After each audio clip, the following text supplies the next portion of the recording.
ನಮಸ್ತೆ ಸ್ನೇಹಿತರೆ, ಯುಗಾದಿ ಹಬ್ಬದ ಶುಭಾಶಯಗಳೊಂದಿಗೆ ನಾನು ನಿಮ್ಮನ್ನು ಭೇಟಿ ಮಾಡಕ್ಕೆ ಬಂದಿದ್ದೀನಿ ರಾಜೇಶ್ವರಿ ವಾಕಲಾಟ ವತಿಯಿಂದ.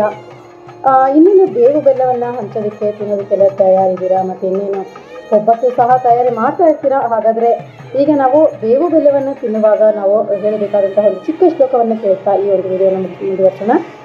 ಶತಾಯುರ್ವಜ್ರ ದೇಹಾಯ ಸರ್ವ ಸಂಪತ್ಕರಾಯ ಚ ಸರ್ವರಿಷ್ಟ ವಿನಾಶಾಯ ನಿಂಬಕಂ ದಳಭಕ್ಷಣಂ. ಇದು ನಾವು ಬೇವು ಬೆಲ್ಲವನ್ನು ತಿನ್ನಬೇಕಾದ್ರೆ ಹೇಳುವಂತಹ ಒಂದು ವಿಶೇಷವಾದಂತಹ ಶ್ಲೋಕ ಯುಗಾದಿಗೋಸ್ಕರ, ಯುಗಾದಿ ಹಬ್ಬಕ್ಕಾಗಿ. ಸೊ ಹಾಗಾದರೆ ಫ್ರೆಂಡ್ಸ್, ಈಗ ವರ್ಷಕ್ಕೊಂದ್ಸಲ ಹೇಳುವಂಥ ಒಂದು ಶ್ಲೋಕ ಯಾವುದು? ಯುಗಾದಿ ಹಬ್ಬಕ್ಕೆ ನಾವು ಬೇವು ಬೆಲ್ಲವನ್ನು ತಿನ್ನಬೇಕಾದ್ರೆ ಹೇಳುವಂತಹ ಈ ಒಂದು ಶ್ಲೋಕ ಮತ್ತೊಮ್ಮೆ ನಾನು ರಿಪೀಟ್ ಮಾಡ್ತೀನಿ. ಶತಾಯುರ್ವಜ್ರ ದೇಹಾಯ ಸರ್ವ ಸಂಪತ್ಕರಾಯ ಚ ಸರ್ವಾರಿಷ್ಟ ವಿನಾಶಾಯ ನಿಂಬಕಂ ದಳಭಕ್ಷಣಂ ಅಂತ ಈ ಶ್ಲೋಕವನ್ನು ಹೇಳ್ತಾ ಯುಗಾದಿ ಹಬ್ಬದ ಶುಭಾಶಯಗಳನ್ನು ಮತ್ತೊಮ್ಮೆ ನಿಮಗಾಗಿ ಹೇಳ್ತಾ ಇರೋದು ನಿಮ್ಮ ರಾಜೇಶ್ವರಿ ವಾಕಲಾಟ ವತಿಯಿಂದ.